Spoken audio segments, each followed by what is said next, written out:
Republicans have had enough with the closed-door hearings, and they are calling Schiff out. Watch.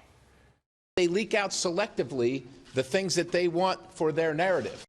Our position is that the American public should know about all of the facts. The tragedy here and the crime here is that the American people don't get to see what's going on. Joining me now is Texas Republican and House Judiciary Committee member Congressman Louie Gohmert. Congressman, good to see you. I understand that one of your colleagues, Matt Gaetz, Republican, was actually kicked out of a committee hearing by Adam Schiff today. Tell us what happened. Well, he was doing as I would expect any of us would be allowed to do, and that is sit in on the hearings. He wasn't demanding to ask questions, and they threw him out, and they said, no, we expect this to be secret, just these other committees. And you mentioned earlier, David, actually, you go back to 1813 when the Judiciary Committee was formed. Every impeachment has gone through the Judiciary Committee. There was one, well, Andrew Johnson went through Judiciary and then went through Reconstruction Committee. And I know you're aware there's no more Reconstruction Committee.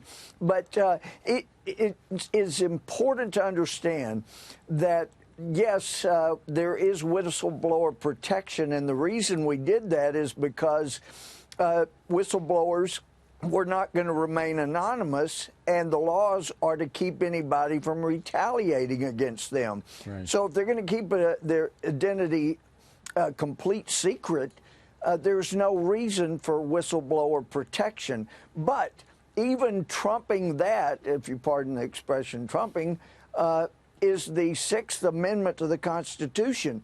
You can't go after somebody if you're in a federal position without allowing the person to know about the allegations against them and the opportunity to confront the witnesses against them and to be able to question the person that's made the allegation. So this is the whistleblower's rights do not trump the Constitution. Well, more than that, Congressman, forgive me for interrupting, but the bottom line here is that an impeachment inquiry, even though this is not an official one because it hasn't been voted on, but an impeachment inquiry is a very public event.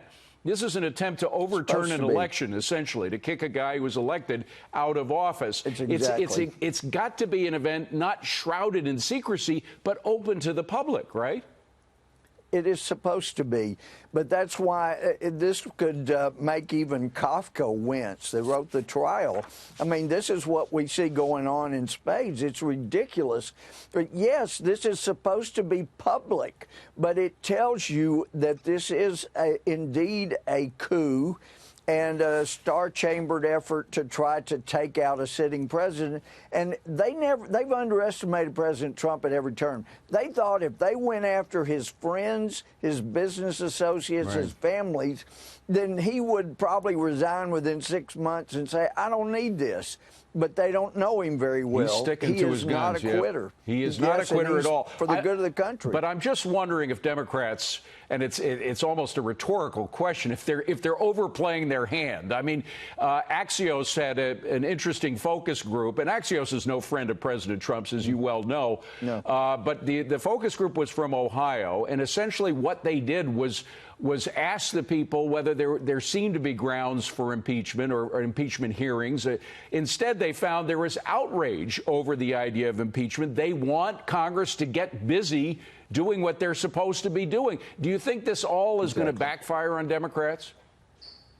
Well, I hope it does. But the bottom line is they are being very destructive of the Constitution and the political process and opening up future elections to this kind of abuse.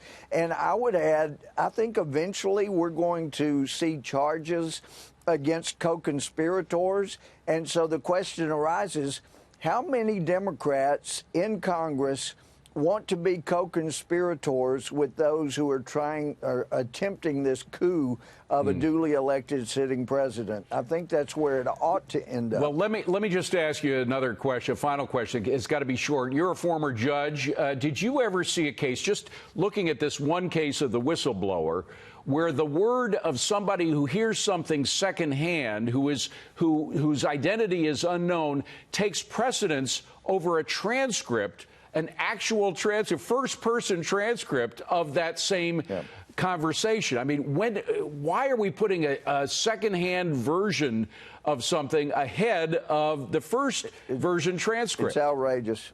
Yeah, it's legal procedure, law of evidence 101. Hearsay always takes a back seat to direct evidence unless you're Democrats in the current Congress. All right. Congressman Gohmert, it's going to be fascinating. We're watching history unplay itself